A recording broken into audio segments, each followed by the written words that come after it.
Hello everyone, welcome to Conjunctions in Astrology, Rahu conjunct Venus. So when Rahu, or the north node of the moon, is close to Venus in your chart, what does this mean? All the answers are on the video. Don't forget to sub below if you're new and give the video a thumbs up if it's good for you. Let's begin. First of all though, what is a conjunction in astrology? You may think you have a conjunction of Rahu or the north node in Venus, but you may not have.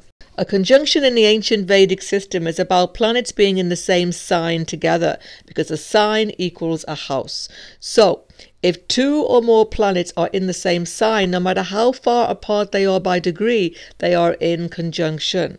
But if one planet is 29 degrees of one sign, let's say, and the other planet at 0 of the next sign, that's not a conjunction, even though they are only 1 degree apart in space, because they are in different signs, therefore different houses, with a completely different lord. Another point to consider is the nakshatra. If planets are in a different nakshatra but in the same sign, are they still forming conjunction? Most definitely they are, because the nakshatra just gives them an internal experience, but they're still in the same sign, they're still sharing the experience of that house, and they are still in a conjunction. So if you do have Rahu, the north node of the moon, in the same sidereal sign as Venus, it is a conjunction and a very powerful karmic factor in your evolution. So let's discuss the energies involved. Who is Rahu? Rahu, commonly known as a north node of the moon, is a shadow planet. His nature is that of a demoniac being, and his purpose is to keep us entwined in this material Maya illusion. He is doing this so that only those who are truly worthy will attain liberation. To fulfill this purpose, Rahu will give you the lust for material name and fame. In fact, no one is more likely to give you more power, success than Rahu, which is why he represents politics. He will give you intelligence to manipulate the material elements. He takes you to foreign land and culture.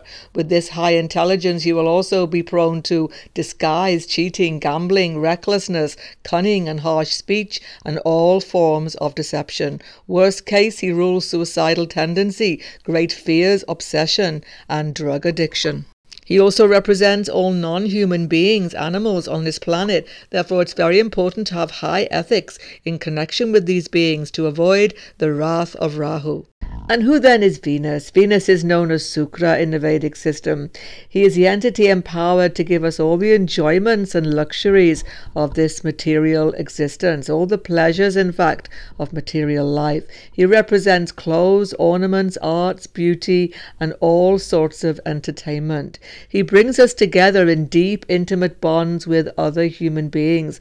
And most importantly, he represents reproduction and semen. In a male chart, Venus represents the wife, but in all charts, Venus also has a great deal to do with wealth in our life, in terms of our spending capacity to buy those luxuries of life. So what happens when Rahu and Venus are together in your chart in a conjunction? First of all, you may have read that Rahu and Venus are good friends, and you would think that this is therefore a good combination. It's true they're friends because they are both concerned with material enjoyment. But the problem is, just like you have some people who are really good friends, but they're bad for each other, that's the case with Rahu and Venus. You see, when Venus and Rahu are combined, it's Venus who is defeated, if you like, in this combination. Not so much defeated because they're not fighting each other. They are friendly to each other. But Venus comes out the worst for this association. Venus's finer aspects tend to be a little bit destroyed. So it's relationships that have the negative impact of this Venus-Rahu more than any other area. Wealth, however, can be positively impacted in some way, as I will discuss. But let's start with the positives, because Rahu will inflame the Venetian factor of beauty, charisma. So basically, very often, extreme good looks are seen with this Rahu Venus. Of course, you have to see the sign of Venus and the aspects. Malefics will distort that. But generally speaking, there have been some extremely beautiful, extremely attractive people with this Rahu Venus. The sort of looks that everybody turns around in a room when you enter. That can be seen with this Venus Rahu. At the very least, Venus Rahu people definitely have charisma and a very strong attractive nature. Just their way of talking and interacting with others makes them interesting to others. So people are attracted to you when you have this Venus Rahu combination. In your personality, you're extremely obsessive and demanding. However, whatever you get into, you're just into it totally. Very often you are artistically minded, and strongly so. Great talent in music, art, and any creative endeavor is often shown with this combination. The biggest issue, though, about Rahu with Venus is this obsessive nature, because Rahu is obsession, and obsession about Venetian factors means that you can become, especially when it is an afflicted combination, obsessed about everything to do with Venus: clothes, fashion, beauty, interior design. You can spend excessive amounts of money on your home, on your own beauty, plastic surgery, etc. You could get into extreme fitness routines, even become a shopaholic, a hoarder. Anything to do with having extremes in relation to Venus factors is going to be there. And at the other extreme, you could become scruffy looking, lacking in cleanliness, just having times when you just can't be bothered to clean your home, can't be bothered decorating your home. It's always going to be extreme. There's no middle ground with this Rahu Venus. And nowhere is this more noticeable than in romantic relationships. Rahu Venus gives a quite obsessive quality here. What it is that Rahu's obsession and desire nature is inflaming Venus. There is a real desire actually for perfectionism in a relationship, to find a soulmate, to find a heartfelt connection. But the trouble is, it can become very demanding, obsessive at times, and cause a great deal of disruption. The issue is that Rahu Venus finds it hard to accept faults, sometimes hard in themselves, but definitely in the partner. There's an idealism about romance. You want the ideal relationship, the ideal partner. And when you get to know somebody over time and you see they're not so ideal, it's a big letdown. So it's hard to get grounded in reality with this Rahu Venus. It's a very big contrast to, say, having Venus Shani. Venus Shani are also good friends, but Shani is grounding this Venus, whereas Venus here is not grounded. Venus is always up in the air, looking for the magic, looking for the movie scene, looking for the ideal, looking into somebody's eyes and feeling this heartfelt connection. And when that isn't there all the time, there's a real feeling of failure, a feeling of lack. So extremely idealistic, demanding, and very often let down in relationships. What's going to happen? Many relationships, many affairs, even extramarital affairs can be seen with this Venus Rahu. A very afflicted Venus Rahu could lead to a very suspicious nature and a great deal of disharmony developing very quickly over time. For both male and female, though, romantic relationships often start in foreign shores or with people from foreign lands, and particularly in a male chart, this would indicate a wife from foreign land or a foreigner in some way to yourself by culture, etc. So why is this happening? Why is there such difficulty in this relationship situation for Venus Rahu? It's because Rahu are the new karmas we are here to fulfill because of past desire. We didn't fulfill them last time. So you've come here to experience relationships basically, and it's going to trip you up many times until you learn to become more realistic and grounded. So in summary then, although Venus Rahu certainly increases a sort of lustful nature, a desire for sexual connection in some people, and definitely an extremely idealistic romantic nature, at the bottom of it all, what's really going on is that you're not really being yourself with other people, because Rahu is illusion. So you're presenting yourself in a very idealistic, perfected way to others. You're not letting your vulnerabilities show. It's hard to have a very close romantic or marital relationship where you can't be real, where you can't show vulnerability. So over time, this Venus Rahu has to learn to allow for some faults in themselves, faults in their partners, and be much more vulnerable, much more real and connected. And that will take a great deal of time because it doesn't really come naturally. And that's why you have this Venus Rahu connection. What does come natural, though, to Rahu Venus is gaining monetary advantage in life. Rahu is going to make you very expert at finding new opportunities to make money, to gain money, and in extraordinary, unusual ways very often. In certain placements, this can give sudden gain, sudden wealth, Venus Rahu. You can have speculative gain when it's in the 5th house, for example, as long as the 5th house Lord supports it, and you can have all sorts of sudden fame, sudden notoriety even. Venus Rahu, as I say, gets you noticed, and this can give you, in some people's cases, extreme success and extreme wealth in this life. Let's quickly look at the sign placements. When you have Venus Rahu in Taurus or Libra, it's very strong because Taurus and Libra are ruled by Venus, and Rahu is strong in both signs, particularly, by the way, in Taurus. In Taurus, great wealth, beauty, success, and all sorts of opulence can be there in life, again, depending on house placement and aspects. In Libra, Venus Rahu gives excellent business sense. Entrepreneurship can be extremely successful, and great artistic talent can also be shown. In Capricorn also there is excellent business sense, and a quick rise to the top in corporate world can be seen. In Aquarius, success in politics or in larger groups working for the social good could also be there. There can once again be the ability to connect to huge groups of people with great charisma. In the jewel sign, the combination can be fairly good as well. In Gemini, great skill in some area can be found, and enormously fantastic communication skills, which will give you the edge many times.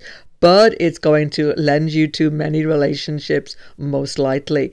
In Virgo, now because Venus becomes debilitated, Rahu takes over completely. Rahu is in own sign. Very much depends on the aspects here. There can be difficult relationships when you are just not able to get over this need for perfection. In both Sagittarius and Pisces, foreign travel, foreign land, foreign cultures, foreign religions, it's all going to be a big impact on your life. Spirituality becomes important to you, but you can go down false routes if there is affliction. False gurus, false ideas, all of these things can occur. In Pisces, because Venus is exalted, this can help you get over some of the difficult relationship factors, but still it's going to be up and down all the time because Rahu's going to lead you a bit of a merry dance until you finally find the right person for you. Now for the more challenging and difficult placements of all. If this is in Cancer, the emotion has gone to the heights, really. It's just swimming in emotion. Venus is clinging to the past in this Cancer sign. Venus wants the stable happiness of domestic bliss, and Rahu just can't stand it at all. Rahu wants change. So you're always in two minds. You're never able to settle. Domestic life becomes disturbed. Relationship with the mother can become disturbed. You definitely need to remedy Venus to get strength in your core being to make this work for you. In Scorpio, you're going to go to the depths and the heights in romantic love, searching for the ideal with passion and intensity, but what's happening is jealousy, intrigue, suspicion, it's all going to be there as well. So you need to calm down both Rahu and Venus with remedies. Very much it's going to be good for business though, because it's going to give you such business insights and acumen. In Leo, it's a powerful combination, but it's not harmonious. Rahu can't be happy in the sign of his enemy, and nor can Venus. So there can be a great deal of difficulty settling in relationships because you want to be the star of the show, really, if you really think about it. You need a lot of attention spotlight on yourself. You can do very well, though, in any performance or acting career. The same can be said for Aries. There's a great attention on yourself and your own needs above others sometimes, but you are enthusiastic and passionate and daring. Always impulsive though. Sometimes you don't look before you leap, and you get yourself into many fixes in life, particularly in romantic relationships. And of course, you can also be extremely argumentative, and you have to watch this. Now the house placements. In the 1st, 4th, 7th and 10th house, Kendra, this combination can take over your whole life. It can be hard to get away from it. In the 1st and 7th house, going to impact relationships in such a dramatic way. 1st house, there's so much emphasis on yourself that you just can't focus on other people, because you always feel that your needs are not being met. Probably they're not being, because you haven't quite tuned into what you do need yet, and that's a lifelong thing. In the 4th house, difficult upbringing situation, mother situation, and it's sometimes difficult to find domestic harmony. In the 10th house, are you being yourself in a career, or are you just putting on a show? Finding who you really are helps you to find the right career. Of course, in the 7th house, everything I've discussed in this video is going to apply in regard to relationships, but it can be useful for business success if there is a good sign placement and there are good aspects. In the 3rd, 6th, 11th, there can be a good combination according to sign and aspect. Particularly 3rd house, great skill can be found in artistry, communication, etc. 6th house in legal and medical factors, and 11th house, there can be a great charisma in political affairs, larger groups, etc. And great gain can also be there. In the 2nd and 5th house, there can be sudden financial gain and a great deal of money going around at various times in your life, but there can be family problems and deep conflicts in the 2nd house. Early family life can also be affected. In the 5th house, there can be difficulties with children, but there can be stock market success, speculative gain if the 5th lord, as I've already said, supports this. And sudden fame can also happen with this 5th house placement. Many fans, many followers may be there. In the 9th house, a bit of a challenging placement for Rahu and also for Venus. Involvement in difficult situations, in romance sometimes, or with your teachers, etc. in higher education can be seen. And foreign lands and religions become quite important to you, almost obsessive over your lifespan. A great need to find a real philosophy of life is there, and you put your heart and soul into this. In the 8th and 12th house, difficult relationship situations can involve secrecy and keeping things under wraps sometimes. You see, what's happening is it's hard to express your true feelings when you have Venus in these houses. More the 8th though than the 12th house. In the 8th house, it's very good for business success, and legacies and wills, etc. though can create great family conflict at some time in your life. In the 12th house, Venus is happy here. You have a true heart and much compassion, a deep spiritual nature. But Rahu is going to make you restless, ill at ease in many situations, particularly in foreign lands. But eventually, if it is well placed, well aspected, you could perhaps find love of your life far from your place of birth. On the screen right now, the Venus karmas you are carrying will help you further understand this conjunction, as well as the Rahu Ketu house placements showing you the evolution of your karmas. If you're new to my channel, don't forget to sub below. Goodbye for now, and God bless everyone.